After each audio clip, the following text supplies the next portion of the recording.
Welcome to the News9 Plus show on the world's first news and current affairs OTT platform, News9 Plus. New Delhi is today the world's most polluted city.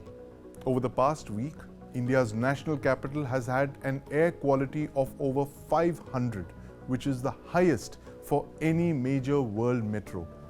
It's the equivalent of every man, woman and child in the national capital smoking one pack of cigarettes every single day. We recently sent out drones over some of the most densely polluted spots in the national capital to see what the air looks like. Let's watch.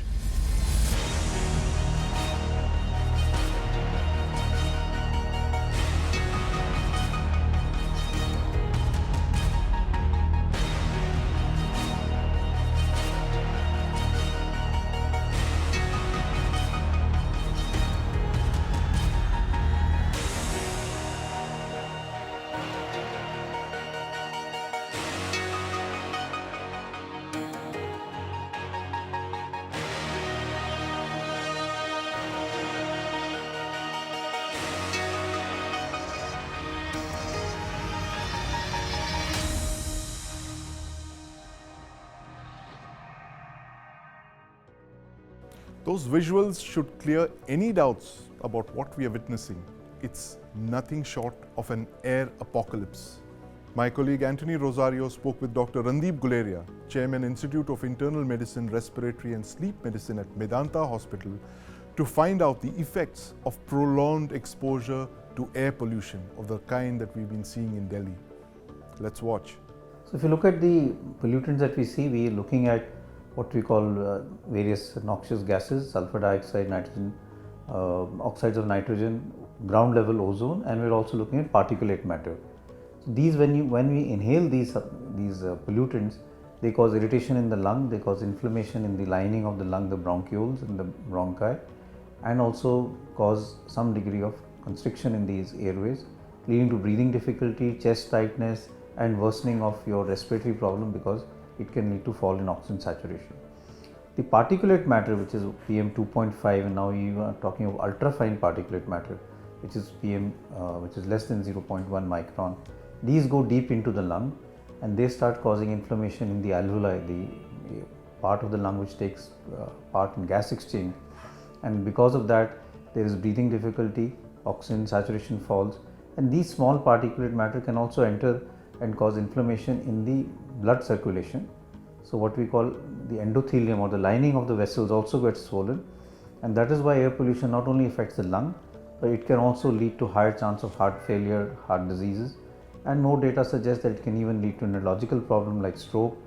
And there is also data which suggests that other organ involvement can also occur because these small fine particulate matter go beyond the lung and enter the human circulation. There is now data which is coming up that because of pollution, and especially particulate matter and the substances which are attached to these particulate matter and ultrafine particulate matter entering the circulation, it starts affecting various organs, and data suggests that it does affect the pancreas. It also leads to what is known as insulin resistance, and therefore chances of diabetes also have been linked. Increased prevalence of diabetes also has been linked to air pollution, as has been other organ involvement also. So if you start looking at the literature, it suggests that almost all organs of the body to some extent can be involved, whether it be the brain. There is some recent data which suggests that even dementia is more in people living in areas where pollution level is high, like you mentioned, diabetes, heart disease and heart failure. As a matter of fact, various cardiac associations say that living in areas of high pollution is as much a risk factor for heart disease as is smoking or high cholesterol. So we are very much concerned about our cholesterol. We tell patients to stop smoking because they can develop heart disease. I think we need to have a similar type of concern about living in an area where pollution levels are high. Now, it remains to be seen whether measures like odd and even number plates on certain days can bring down pollution levels. The kind of air pollution that Dr. Guleria is talking about demands sustained interventions at all levels of government.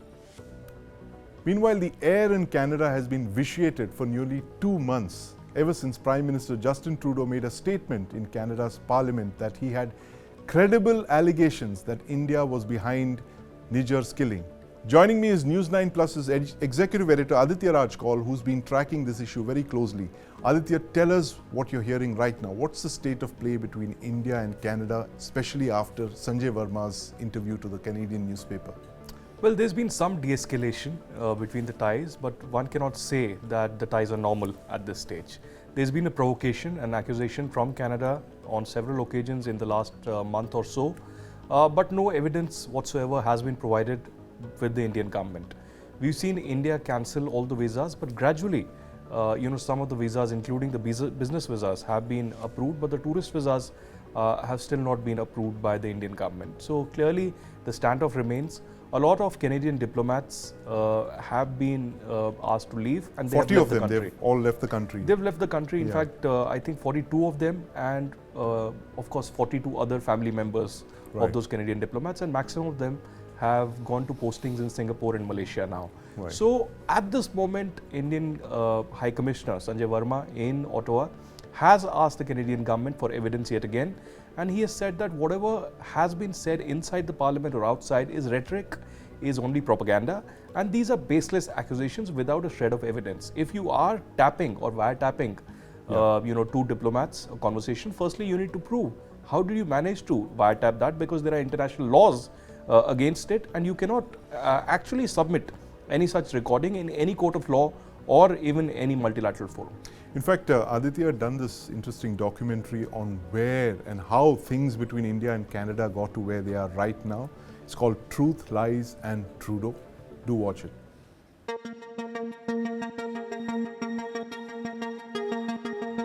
In September 2023, when India hosted the G20 summit, Canadian Prime Minister Justin Trudeau was one of the dignitaries that were invited to New Delhi.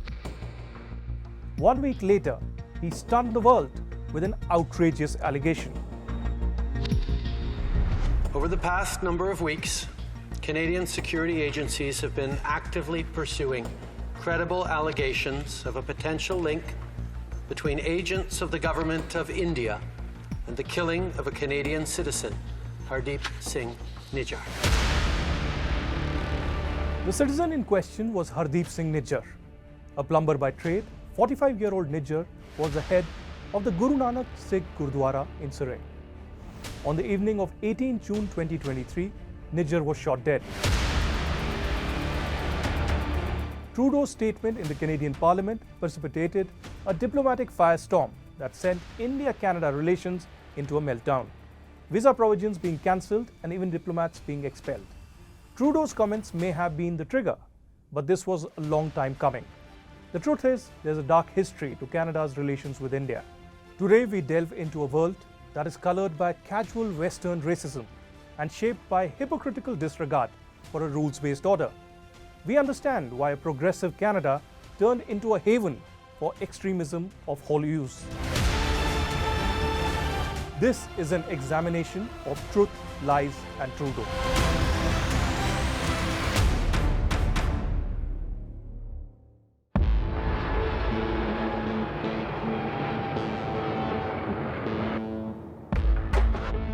Just days after Canadian Prime Minister Justin Trudeau's statements sent India-Canada ties into a tailspin, India's External Affairs Minister Dr. S. Jaishankar issued a strong rebuttal on Trudeau's allegations. This is not the government of India's policy. Two, we told the Canadians saying that, look, if you have something specific, if you have something relevant, let us know. You also have to appreciate, Ken, that in the last few years, Canada actually has seen a lot of organized crime, relating to, the secessionist forces, organized crime, violence, extremism. They're all very, very deeply mixed up. Dr. Jaishankar's carefully worded statement was appreciated for its clarity and level-headedness. However, it did little to resolve the diplomatic row that now perplexes the entire Western world and tries to pit West against a rising India. It's bizarre actually that the Prime Minister of a country who says the Indo-Pacific is his top priority in geopolitics and the relationship with India is very important, just like it is to almost every other country. to make such a statement on the basis of allegations, it just defies common sense. He basically said there was credible allegations. Well, unless they've got credible proof, you shouldn't be making those kinds of statements in the Canadian Parliament. Remember how this all began was with the theory that was pulled out of thin air with no concrete evidence whatsoever, not by Mr. Trudeau, but by the Khalistani movement, principally in Canada, who proposed that because there had been a series of deaths among prominent Khalistani figures around the world, therefore it must be more than a coincidence and it had to be the Indian government killing them. So when Trudeau stood up and said what he said, we were all pretty astonished. I said, whoa, this is a weird, wild theory. Why is he adopting it? And I think what we've seen in the aftermath of this is there's also Canadian politicians in the opposition and who support Justin Trudeau have said, listen, we were briefed too. Basically what we were given from CSIS, which is the Canadian sort of like external and internal security agency, the CSIS director briefed us, and it was basically open source information. I think the Prime Minister needs to come clean with all the facts. We need to know all of the evidence possible so that Canadians can make judgments on that. So Canada not only dropped the ball, didn't provide evidence, it then tried to implicate a third party in this whole diplomatic spat. I think it's unprecedented, and for the government of India, I'd be rightly furious about it. Trudeau's allegations were followed by the expulsion of an Indian diplomat from Ottawa. In response, India suspended visa services for Canadian citizens and ordered a paring down of Canadian diplomatic presence in the country. Canada may have expected to be backed by the G7 and its ally United States in particular, but it ended up being isolated on the global diplomatic stage.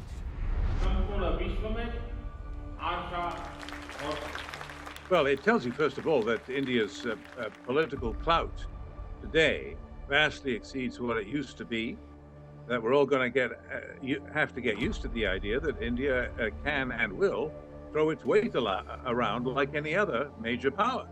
Actually, if you really ask me why are the Five Eyes backing out, because some of them are also complicit in many of these activities. So they don't want the spotlight to turn to them. You know, the UK, the US are not clean when it comes to their own engagement with the Khalistani cause in their own countries. So I think they have allowed Canada to take the brunt of the focus, or rather the glare, in this particular instance. And we all know it's a problem. Anybody that studies security in the region knows that the Khalistan issue has got out of control in Canada. We've seen gangland fights. We've seen sort of allegations that there's been drug dealing. We've seen videos of Canadians firing AK-47s in the Canadian wilderness. The martyr posters glorifying the Air India bomber as some kind of big hero. This is toxic stuff. This is the glorification of terrorism. Let me be clear that Canada has some work to do to regain trust on this file, to address India's legitimate concerns about Khalistanis running rampant all over Canada, plotting against India, sending money for attacks in India. This has got to stop. One wonders what drove Trudeau to make that statement. What did he desire to accomplish?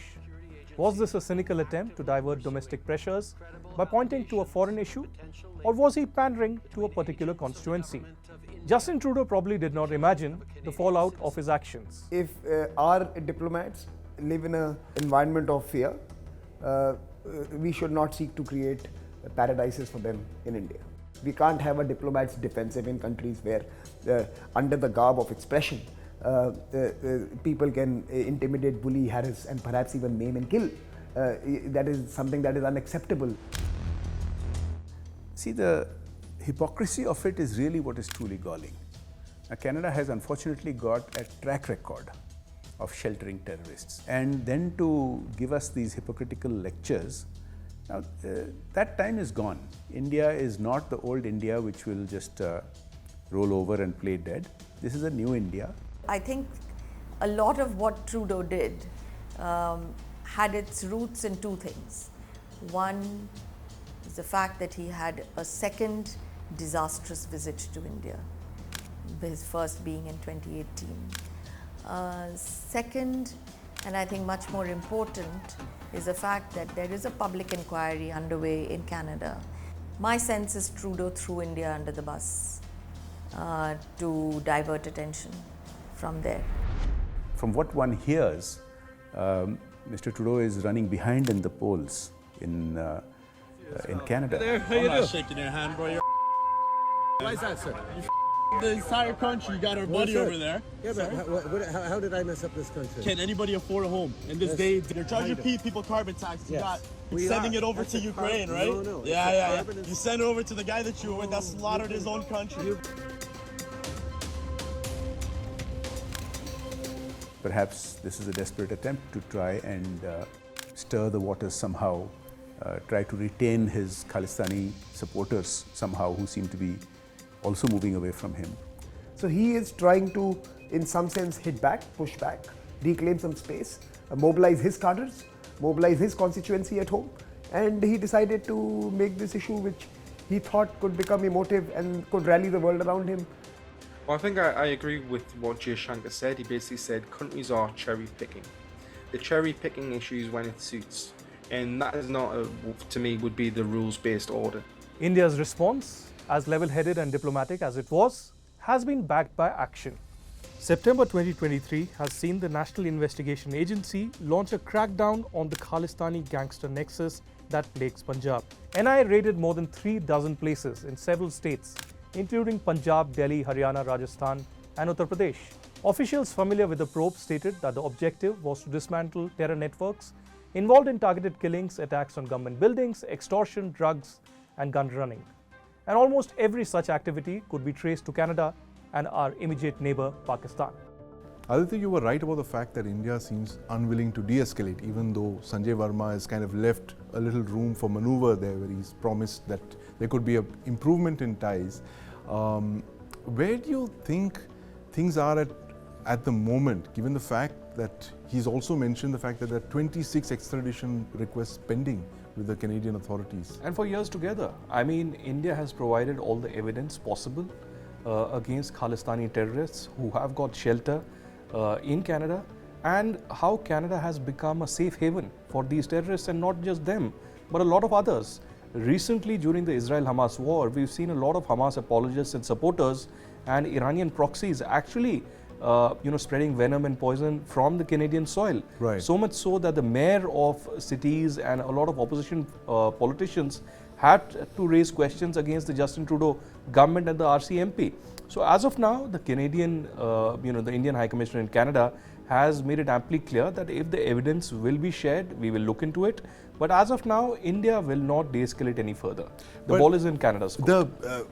Was there ever a plan to release this evidence, you think, from the Canadian side? We did talk about this earlier on, but what's taking them so long? I mean, 2 months now nearly? Well, the official version in Canada is that we will submit the evidence in the court of law. But we know that this is just propaganda and narrative building, really. Justin Trudeau sees Sikh extremists, his sponsors, for his own vested politics. And he knows that a lot of constituencies have swing votes for them. And that's why he's appeasing these Sikh radical elements and the Khalistani elements. Right. They do not have any shred of evidence. What we have whatsoever seen is that the US and UK have been trying to intervene, perhaps Australia as well. And that's why there is some mending of ties between India and Canada. But India has been very much vocal that, if there is terrorism and if there is terror threat, India will act against it diplomatically, militarily, or use any other option, just like the US, UK and others have done in the past decades. Right, and just when you said that things seem to be improving between India and Canada, you have this fresh video from Gurpatwant Singh Pannu, where he's threatening the Indira Gandhi International Airport and asking people not to fly Air India. How does this play out, Aditya? How does a person as obnoxious as Pannu get sanctuary in the United States and he's free to carry out these kind of threats? Well, many call him the CIA agent, but I wouldn't go that further as of now because there's nothing to prove that. But it's true that for years together, Gurpatwant Singh Pannu, who calls himself attorney of SFJ, which is Six for Justice, a designated terror group in India as per the UAPA.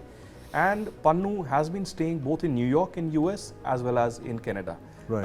And he's freely inciting violence. He's calling out all of these videos. And I was reminded, Aditya, correct me if I'm wrong, about 15 years back, there was a case of an Indian student, Vikram Buddhi, who had posted some threats related to the US president on a chat room. And he was immediately yanked off and he was taken into custody and he had to spend a long time in prison. Whereas somebody like this goes around threatening, Indian property, Indian people, airlines. How do you explain this kind of double standards? Well, India has been a victim of the foreign policy of the West for a very long time, and they have used such elements for a bargaining chip against India, be it for trade, for commerce, for military ties, for anything else. For Gurpatwant Singh Pannu, as of public knowledge, he is a dual citizen, a dual passport holder of Canada and US, and whatsoever no action has been taken. In fact, he has been provided security both in US as well as in Canada, and you can openly see whenever he exits his car, there are at least 3 to 4 bodyguards of the local law enforcement agencies with him. And now it's not just the threat that he has issued against the Air India and against the Sikh community from boarding the Air India flight from Canada to India. He's warned them of consequences if they board Air India flights. Now the propaganda has also shifted from Canada to US. Right. And we are seeing in California, these Nagar Kirtans, Sikh holy festivals that are being organized. Right. But under the garb of these festivals, there are these so-called referendums being organized, and there's a tableau this time around propagating and in fact glorifying the killers of General Vaidya, the former army chief and somebody who had commanded the Blue Star operation. Right. In fact, he was the army chief when Blue Star was carried out, and that tableau there actually looks a lot like what we saw for Mrs. Gandhi when sometime last year they had paraded this tableau depicting her assassination. So this is like, seems to be part of a plan in North America from these Six for Justice groups to kind of incite violence and hatred and all of that. Sandeep, truly, this is not just a conspiracy. It's been happening as per a step-by-step approach, a plan against India. But on the other hand, it also shows the duplicity and the hypocrisy of both the Canadian governments, the US government and their internal agencies. They, on one hand, in the parliament and in public discourse say that they believe in the international rules-based order. On the other hand, when such provocations happen, which are not in line with the local laws, there's no action taken. The Indira Gandhi tableau happened months ago, and still there wasn't any action against the people who organized it. Gurpatwant Singh Pannu and several other Khalistani elements openly roam around in US and Canada. Right. They provoke India. They glorify the Khalistani terrorists and receive money perhaps from Pakistan ISI as well. But yet there's no action whatsoever. But hypothetical scenario, Aditya, what if an Indian group were to portray the assassination of a US president on Indian soil and they were to carry out a tableau like that depicting something as shameful as an assassination? Would the government of India give permission for a tableau like that to be carried out in a public place? Not at all. There will be immediate action. Firstly, government of India will preempt. I mean, the intelligence networks in India are very strong. They will not let any kind of such demonstration be held, provoking a country which is a very strong strategic partner. And on the other hand, even if it happens, there will be immediate action by the local law enforcement. And of course, at that time, we'll see the US condemning it, the US White House and the State Department issuing statements. We'll have human rights groups and individuals coming out with statements for call for action for India. But at the same time, when the Khalistani elements provoke India, this is being seen as freedom of expression. This is being seen as a larger just cause against India. That's the duplicity, really. Right. So, like you said, it's possibly something about getting a lever to influence, Indian policy. And I think people like Gurpatwant Singh Pannu are useful idiots in that kind of a cause. But from Canada, we move on to Gaza, where the Israeli army has completely encircled Gaza city and is continuing major ground operations against Hamas. Aditya, what's the state of play in Gaza city right now? What are your sources telling you? Well, the Israeli operation continues in the Gaza city. As of now, the coastline and the Gaza city have been completely encircled by the IDF ground troops. At the same time, airstrikes continue in the region. There are killings that are continuing. Of course, the Hamas hideouts are being targeted majorly, but as we know, a lot of civilian population also stays in these areas. And IDF spokesperson this time has released footage of how within the hospital compounds, for example, the Qatari hospital in Gaza has had tunnels, entry and exit points within the hospital compound. So these places are used for not just rocket launch attacks, but shelters by these terrorists, just like they've used ambulances to exit Gaza towards Egypt, but have been stopped. At the same time, we've seen playgrounds, children playgrounds also being used as rocket launch pads continuously, and the evidence again has been shared with the international community by the IDF. I think as the long war continues, really, they are inching closer, but at the same time, there are at least 3 to 4 hours in the afternoon that are given to the Gaza civilians to exit and go towards the border towards Egypt. Right. So, what percentage of Gaza is still occupied by civilians, Gaza city? How many Well, the exact number obviously is not clear, but I would say there are thousands still in the Gaza city. Some of them, at least hundreds in number, are in different hospitals. Right. As I said, a lot of these civilians are not being allowed by the Hamas to leave and exit because then, of course, Hamas will lose out on the human shield advantage that they really have had over the last 1 month. But there's also a lot of concern, Aditya, globally about the sheer loss of civilian lives. I mean, almost 10,000 civilians are reported to have died in that. We don't know the exact numbers because all we know is these are the numbers that are given out from inside Gaza by a Hamas-controlled entity. But what is it about this operation that you believe that the longer it continues, the longer it erodes sympathy in Israel's war against what happened on the 7th of October? I think Israel hasn't really cared much about the international sympathy because anti-Semitism has continued for a very long time. They have had awareness campaigns, a lot of efforts to change the narrative. They haven't been really successful on that count. Of course, America is a very close ally of the Israelis, both in this war against Hamas and overall. But I think they don't care much about international pressure.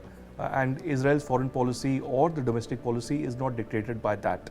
But unfortunately, a lot of civilians have died. My figure would be that more than 10,000 people have died, at least what the Ministry of Health that is controlled by the Hamas really says at this point. But of course, the Americans on one point have shared sympathy with the civilians and said that humanitarian pauses should be there.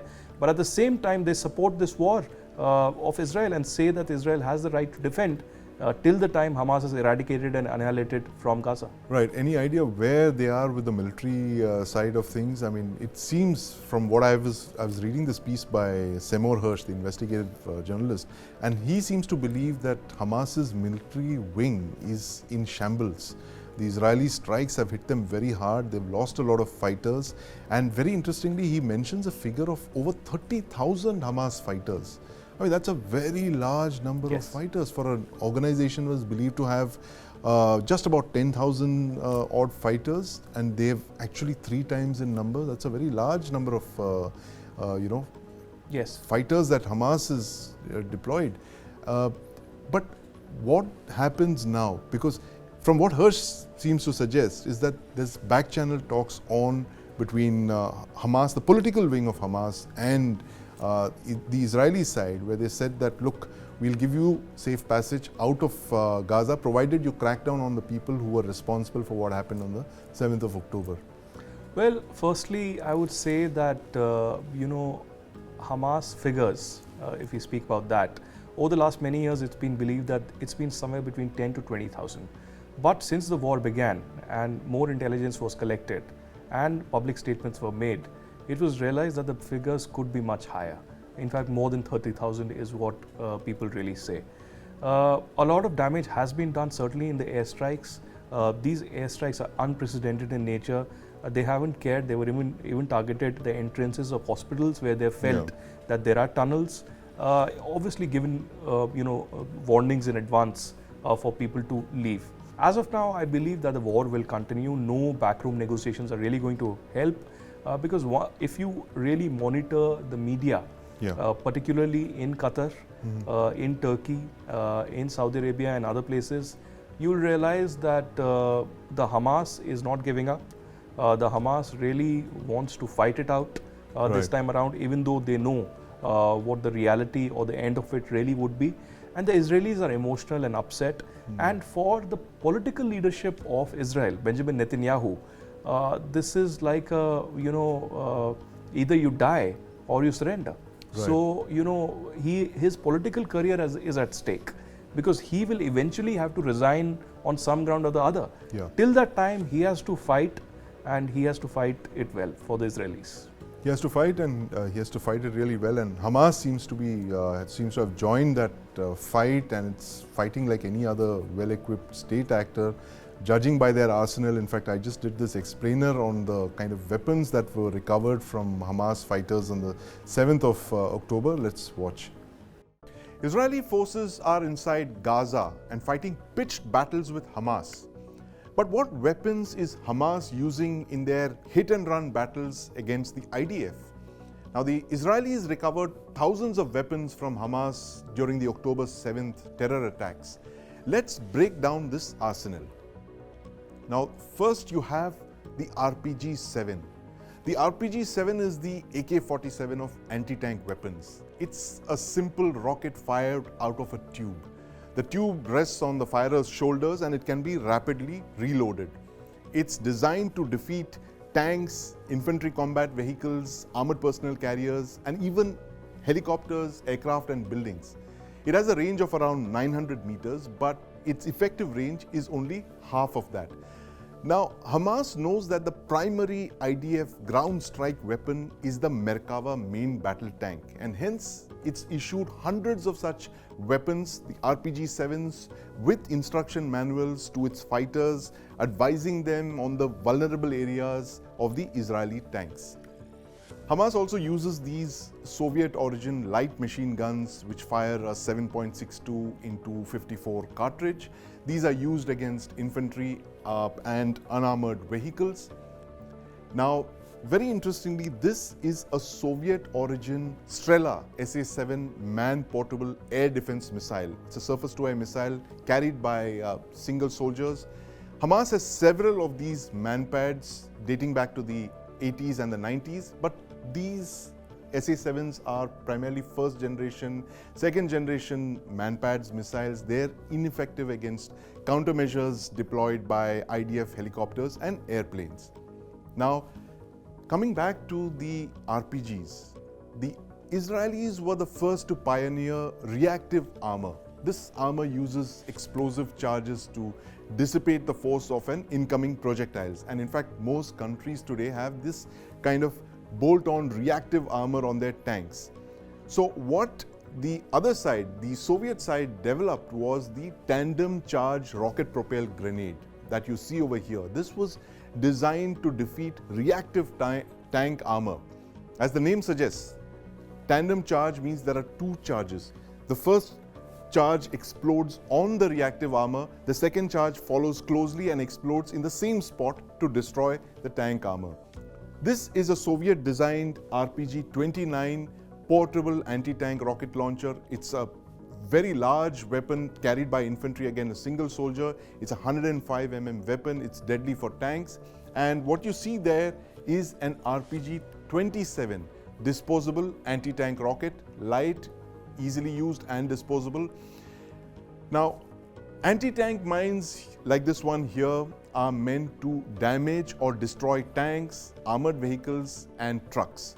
These are usually pressure detonated, which means that it explodes when a vehicle passes over it.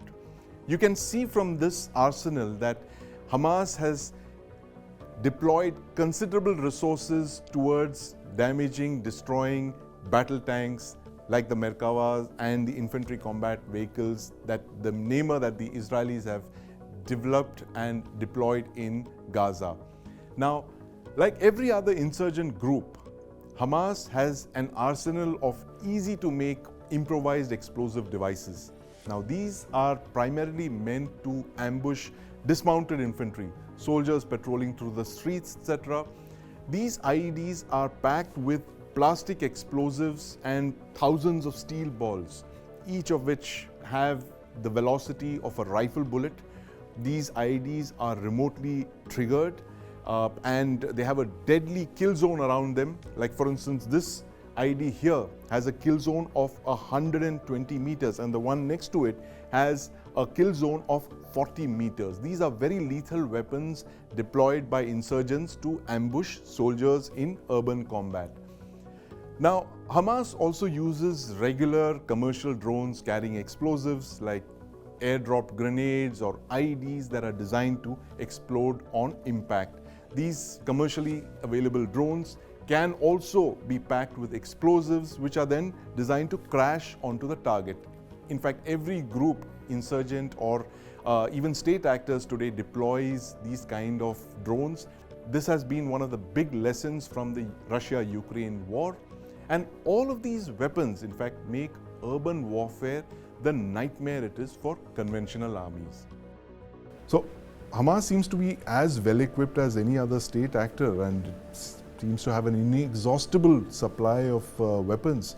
And I think a lot of the money that they were receiving over the last couple of years, Aditya, correct me if I'm wrong, seems to have gone into buying arms, equipment, ammunition and building tunnels. Absolutely. I mean, you see a humanitarian crisis unfolding in Gaza where people are saying that we don't have food, fuel, water and medical supplies. But at the same time, there's no dearth of rockets or ammunition or anti-tank missiles that you're talking about.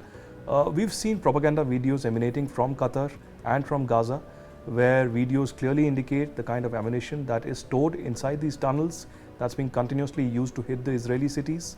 At the same time, we've seen, of course, these videos where the ground troops are moving in and suddenly from open ground, there are Hamas fighters coming in, planting a device on these tanks. Right.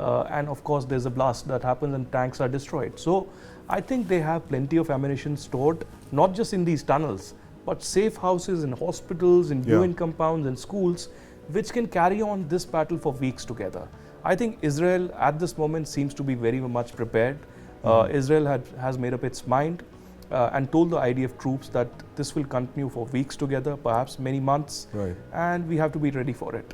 What they do not know clearly, and negotiations will continue, is that when to end this, and after ending, what will be the aftermath of this, who will take control of the Gaza city, and how will the civilians really rebuild Gaza in future. Right. But meanwhile, Aditya, interesting that Palestine, an issue that had almost died out 10 years back, no one was really talking about it that much, suddenly come to the main stage. Everyone seems to be talking about Palestine now from what it was 10 years back. Do you get a sense that the longer this war continues in Gaza, the more it will kind of unite the Muslim world behind the cause of Palestine? There are two things that I personally think. One is that instead of the popular opinion, I feel that the Palestine issue this time around has divided the Muslim world like never before. Right. Much of it will not be visible in the public eye because they don't want to come out in open. But I think the Saudi, the UAE and Egypt and Jordan are really horrified by the kind of terror attack that has happened, by the increased radicalization and terrorism in the area, and they feel if this continues and if this is propagated continuously, this will knock on their doors.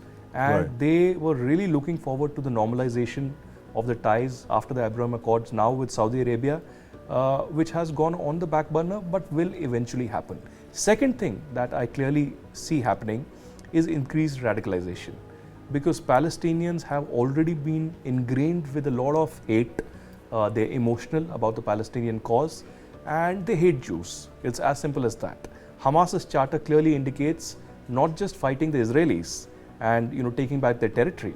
It says we want to eradicate and annihilate Jews, and they say from the river to the sea. That means Israel needs to be completely cleared off from the world map. So this event will really spark a new wave of radicalization, not just in Palestine, in Gaza, in West Bank, but I think throughout the Muslim world. New wave of radicalization, interesting. We have this story by Ghulam Jilani, my colleague, who's mentioned how the Palestine cause now could unite the Muslim world. Let's watch. Ya İsrail sen buralara nasıl geldin? Nasıl girdin? Sen bir işgalcisin. Sen bir örgütsün. Dolayısıyla Türk milleti bunu biliyor. Turkish President Recep Erdogan has called Israel an occupier and the Hamas operatives freedom fighters. پیام به رژیم صهیونیستی آن است که اگر شما به دنبال عادی سازی روابط هستید با برخی از کشورهای منطقه بدانید کوچکترین تحرک شما از دید نیروهای اطلاعاتی امنیتی و نیروهای مسلح ما مخفی نیست. Iranian President Ibrahim Raisi said that Zionist regimes are forcing everyone to take action.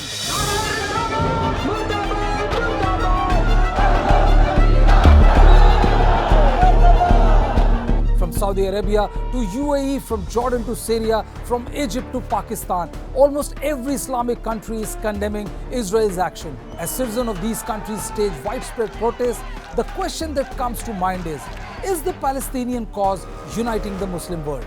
Noticeably, nobody has bothered to mobilize soldiers or declare. The Arab states of that who have already previously fought with Israel and the war have normalized relations, whether it's Egypt, Jordan, and now the Gulf states, are very clearly do not want to get into a real war. Assuming that the Gaza war continues, drags on, the body count of Arab body count in particular continues to rise in dramatic numbers, you will see the Arab world rhetorically merge together, the Muslim world, because Turkey and Iran are not Arab. But underlying that, each of them will have a very different idea of what it wants to accomplish. Surprising for me personally, I find, is that even though there's a conflict going on in Yemen, you know that the Houthis and Iranian, the ones who've just now ordered support for the Hamas fighters, and there's a Saudi-led coalition, and there's the fighters who are from the Houthi, who are battling each other, and there's deprivation much more than what's happened in Palestine. You see Syria, there's again a world at war. But what is interesting to see is the manner in which the other countries have entered the fray here. You know, and it has become a global issue. There's a lot of concern about, you know, children, rightly so. Humanitarian concerns are there, but then children are the same, whether it's an Israeli, a Jewish child, or a Muslim child, whether it is Gaza Strip or whether it's Yemen or Syria or Iraq or Libya, it's all the same. So there is a lot of external influences playing in this game. The attack on the Baptist hospital in Gaza on October 17th evoked sharp criticism from Arab nations, including the UAE, Egypt and Bahrain. At the Cairo Peace Summit on October 21st, King Abdullah of Jordan, whose country signed a peace treaty with Israel in 1994, delivered his strongest speech so far in condemnation of Israeli policies. That is a very, very dangerous message, as the consequences of continued international apathy and inaction will be catastrophic on us all. They want to go around the Palestinian cause. The real problem is the Palestinian people. There are 6 million people living in West Bank and Gaza. You should find them, give them their right. We are in the land of Palestine. We are on the land. We are the owner of the land. We are the who are living 75 years in a crisis. We are in very bad situation. This is one of the things that Hamas has been able to achieve in this, in my view, strategically, is to recharge the Arab street, that there is a Palestine and that you need to stand up for the Palestine. So they have successfully done that. There is no harm, where there is no doubt about. Clearly, Arab countries are united against Israel, at least overtly. They cannot go against the proverbial Arab street. We saw identical voices condemning Israel coming from the region despite individual differences. So for now, the pro-US Arab governments are resorting to strong rhetoric to quell public anger. But in case the conflict expands, their stand may change overnight. For more such explainers and stories, you can download the News9 Plus app and track the latest developments in Israel's war. Meanwhile, Aditya, I was just looking at the map of US carrier-based deployments. There are 4 carrier battle groups deployed, 2 in the west, 2 in the east. 2 to deter China and off Taiwan, and 2 to deter Russia and Iran. Is it Cold War 2.0? I think one may not accept it, or it's not declared, and that's what Cold War really is. I think it has begun already. I think it began immediately after the Russia-Ukraine war, and now there are new fronts that are opening up in Israel-Hamas. Of course, Taiwan is at a boiling point where provocations and incursions are continuing. We've seen a lot of deployment from Indian side in Ladakh over the last many years as well. Right, let's not forget Ladakh, another of the flashpoints. Yeah, but there hasn't been much of the talks or the provocations in that area in the last couple of years, but there are small incidents that happen. So clearly, I think it is Cold War, a fresh Cold War. Where this will end is eventually, remains to be seen. But I think US is on a spot. Right. US is exhausting, clearly, all its options, and clearly the kind of powerhouse that US really was, the global power, is being questioned. Yeah, it's interesting that you should mention that, because this seems to be the case, because A, the US doesn't seem to be able to get Israel to agree on a ceasefire or even a pause in operations, and B, I can't remember the last time where the United States has so publicly signaled the deployment of nuclear-powered attack submarines and ballistic missile submarines, and those are now freely being photographed and they're surfacing to be seen. There's an Ohio class that they mentioned that's been deployed in the Central Command area of operations. The CBGs are there. B-52s are flying around the world. So it's signaling of a kind that we didn't see even during the Cold War, if you could say, because a lot of it was done very subtly. But here, like you mentioned, it's possible that the United States feels it's stretched on many fronts. It's already fighting, well, not directly, but indirectly through the Israel and Ukraine. It's fighting on two fronts, and then you have China that's signaling a third front with Taiwan, where Chinese Navy has begun a major series of exercises, so the US has had to move 2 carrier battle groups. Very interesting times that we're living in, Aditya. Who would have thought that in our generation, in our lifetimes, we would get to see what we have in the last 3 years alone? We've seen pandemics, we've seen a full-scale war of attrition of the kind that's not been seen since the history repeating itself, really, from the Spanish flu to the World Wars to the Cold War. Absolutely, and history is circular. One thing very interesting is that the US is trying to do a balancing act. Right. But at a time of war, you have to choose one side. If you are directly actually supporting one side, you can't actually put the other relationship on a question mark. What happens here is that Israel and US are iron brothers, but at the same time, US has strategic ties with a lot of other countries in the Middle East. So how does the US plan to compromise on that or continue this balancing act if more civilian lives continue to be destroyed and if Gaza is completely ravaged? Yeah, and the US is clearly caught between a rock and a hard place. It's having to balance two very strategic allies in West Asia, Israel on one hand and Saudi Arabia on the other, and it can't afford to antagonize both of them. But thank you so much, Aditya, for your insights into today's show, and that's all we have time for today. We'll continue to track news and developments on the News9 Plus show. Thanks for watching.